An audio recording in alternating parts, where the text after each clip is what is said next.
With Bob's Leatherworks in Raleigh, North Carolina, and what I have to show you today is something I have not yet done before. Not talking about the butt cover, but about this wrist cover. Now, this is a Model 12, Winchester Model 12, shotgun stock. The only wood you can see is this part right here. That was sent to me by the gentleman who wanted a butt cover for it, and this wrist piece that I am making now for the first time, have made for the first time. So let me go through the butt cover first. I didn't have a Model 12 stock in my shop, so I needed it regardless to make this butt cover. This particular shape leans forward. It's not a more squared off dimension. This Model 12 shotgun butt comes pretty quickly up to the top end, so there's an angle to it. I'm trying to stay on camera here. There we go, like that. So I needed it to make the pattern, and now I have a pattern for a Model 12 shotgun butt stock. And because I went as far forward as I could in designing it, I still managed to get it to where the cut-ins, kind of like on a Marlin 336, the older ones, not the new ones, where the heel of your hand comes in, that just passes by the rounds right here, and your hand will come into it, and you'll be comfortable. Nothing will get in your way. I got 5 rounds on there because of how I designed this one to come from here to here. Got 5 12 gauge rounds with 1-inch loops. Okay.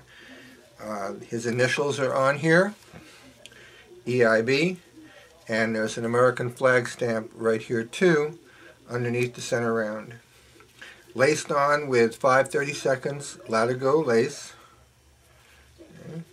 And he's going to have to take this off when it comes back to him, or I'm thinking I'll just take it off, tell him that I've made a video once he gets it, and then he can take a look at it on the stock, because you've got to take the butt plate off to put the stock back on the shotgun because of the bolt that goes up through there.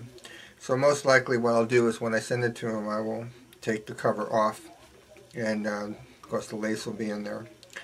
And speaking to him, if he's watching this video, this Mr. EIB, you're going to have to relace this on, and you're going to snug it with a needle nose pliers like this one, and be very careful about cutting into the Latigo lace, because you want to snug it in so that when you are going along, you know, from back to front, you want to snug it up, but so that they're not loose. You want to squeeze on things, make sure that they're not loose, and take up the slack and get it nice and snug. A couple of these are still loose, but in the back of my mind I knew I'd be taking it off for him to have to put back on again.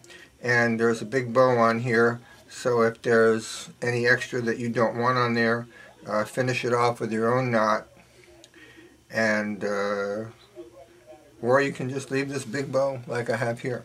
Now, the wrist cover, okay? The leather is the same leather, came from the same side of leather.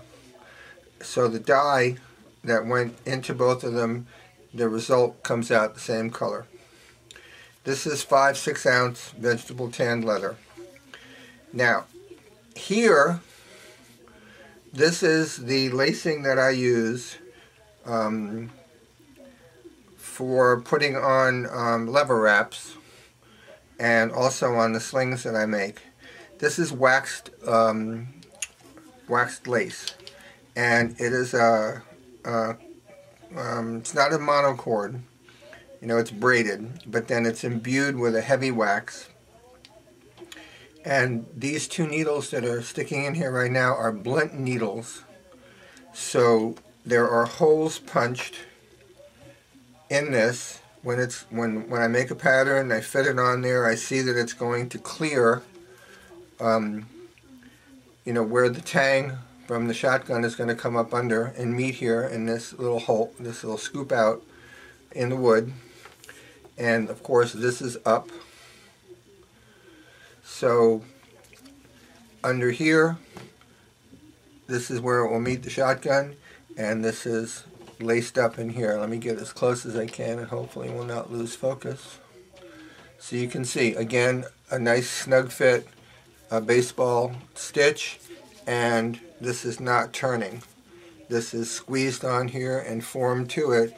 There is no lumps, chips, cracks, or peels. Okay, so that's good and steady. And that I believe that the reason he wanted this was to protect the wood from all the salt and body sweat that you get out of your hand when you're holding on to your shotgun. This stock was finished by someone else other than him, I believe. I don't know whether it's True Oil or whatever, but he wanted to protect the wood, and now he's got everything he needs to do that. So there you go, butt cover for Model 12. I have a pattern put away for this wrist piece. If you would want something like this for a Marlin 336 as an example, I already have the stock, and I can use mine to make this piece to fit it, and then you'll have to put it on yourself when you get it. And same thing with any other butt covers that I make if I already have the stock. But now I have a pattern for Model 12 that I didn't before, so that just adds to my collection of patterns. So if you're interested, give me a call. I'll tell you if I have the stock for your rifle. Of course, I've got Winchester 97s, got a Ruger, a Hawk, and a couple of other ones. So give me a call. Let me know if you want me to make you a rifle butt cover or a shotgun butt cover. So that's it from Raleigh, North Carolina. Thanks for watching. And oh, one more thing. This leather is finished with Johnson's Paste Wax, which I'm now getting at Home Depot. They're never going to run out of this. They've been making this thing since I don't know when, or this stuff since I don't know when, and it's working out really well. It goes on easy, doesn't clog up anything, buffs out really well, and as they say on the can, beautifies and protects wood, metal, leather, and plastics. So there you go, good old Johnson's Paste Wax. Just like anything else they made, it's a staple product.